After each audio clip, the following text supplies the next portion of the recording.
Ma question s'adresse à Madame la ministre déléguée chargée du logement, Madame Emmanuelle Wargon. Il y a 20 ans, la loi SRU visait à renforcer l'offre de logements disponibles et à assurer une bonne répartition du parc social sur le territoire. À l'heure du bilan, nous pouvons constater que ce parc est passé à plus de 5 millions de logements, soit une augmentation de 25%. Mais plus de la moitié des communes n'ont toujours pas atteint l'objectif de rattrapage qui leur était assigné à 20 ou 25% de logements sociaux suivant les cas, par exemple dans les Bouches-du-Rhône. Malgré la meilleure bonne volonté des maires, les objectifs de la loi ne pourront être assumés car le fait de cumuler le stock et le flux leur impose pour certains d'entre eux la création de plus de 70% de logements sociaux pour toute nouvelle construction. À l'heure du bilan de cette loi, si nous voulons conforter le succès, il convient maintenant de l'adapter aux spécificités locales de chaque territoire. Je demande donc au gouvernement, et c'est l'esprit de ma proposition de loi, de moduler les objectifs de création de logements sociaux aux contraintes des territoires et de différencier le stock de résidences principales et le flux de la production annuelle de logements afin de mieux appréhender le véritable effort réellement accompli par les communes.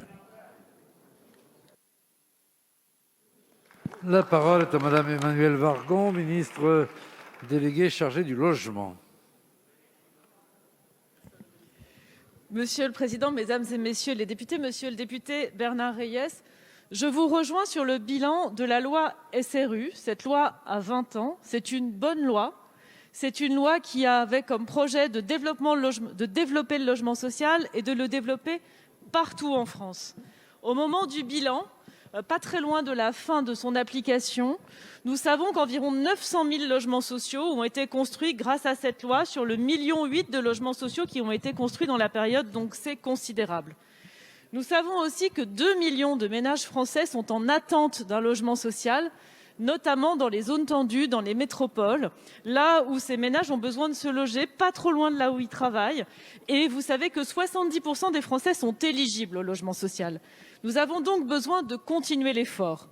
Nous avons aussi besoin d'adapter cette loi SRU qui arrive à expiration en 2025. Et c'est la raison pour laquelle c'est le projet du gouvernement, à l'intérieur de la loi 4D, qui sera prochainement présentée par Jacqueline Gourault, que de prolonger cette loi SRU et de continuer cette trajectoire au-delà de 2025. Nous le ferons en proposant un mécanisme plus permanent qui permet de mieux adapter les trajectoires, qui permet aussi de contractualiser dans certains cas les trajectoires à travers l'outil d'un contrat de mixité sociale pour garder l'ambition, parce que cette ambition est nécessaire, les Français en ont besoin, comprendre les besoins et les réalités locales et permettre de trouver des trajectoires qui permettent réellement de construire des logements sociaux de façon équilibrée, harmonisée et partout en France. Tous les Français ont besoin de logement social. Le logement social concourt à la mixité sociale, il concourt à en vivre ensemble. Dans cette loi 4D, nous ferons des propositions et je suis heureuse de pouvoir en débattre rapidement avec vous dans cet hémicycle. Merci Madame la Ministre. Monsieur le député. Madame la ministre, j'ai bien entendu vos arguments, mais il vient un moment, quand il y a situation de blocage, et c'est le cas, où le dialogue avec les maires vaut mieux que des mesures coercitives.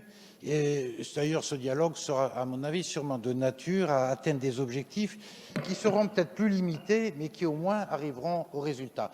Ma proposition de loi, madame, fait partie de ces contributions et j'espère en avoir une réponse. Merci, monsieur le député.